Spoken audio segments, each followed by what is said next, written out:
Labadiena, treneri, jūsų mintis po rungtynių. Mintis. Taškas tai, ne tai, ko mes siekėme šiandien. Iš tikrųjų, tai mačiau daug energijos, daug emocijų, daug noro iš abiejų komandų. Pavojingi momentai tiek prie vienų, tiek prie kitų vartų.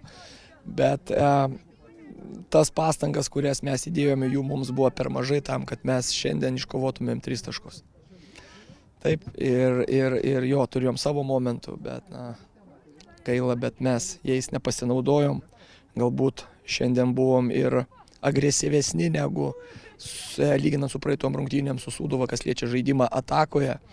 Bet iš kitos pusės mes per daug lengvai suteikdavom šansus Gargždų bangai išeiti po mūsų prarasto kamuolio, išeiti greitas kontratakas. Mes turėdavom greičiau reaguoti tai ir slopinti jų tuos greitus išėjimus, žinodami tai, kad jie tikrai viena iš tų komandų, kurie puikiai išeidinėja į greitus išpolius ir turi kreatyvus žaidėjus. Bet ir patiems nepavyksta antrose iš eilės rungtynėse pasižymėti.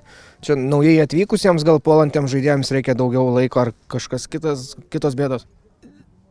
Turbūt reikia čia. Atsakas yra vienas. Pasiritojus rankovės eini ir treniruotis, dirbti. Šalifuo tai, ką mes norim žaisti.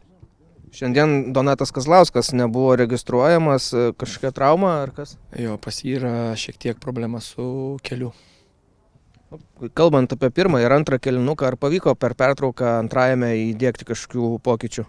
Vėlgi, tik tai tiek, kad pagreitinti kamuolį ir būti agresyvesniem, ieškoti, susidarinėti patiem erdvės ir tas erdvės atakuoti.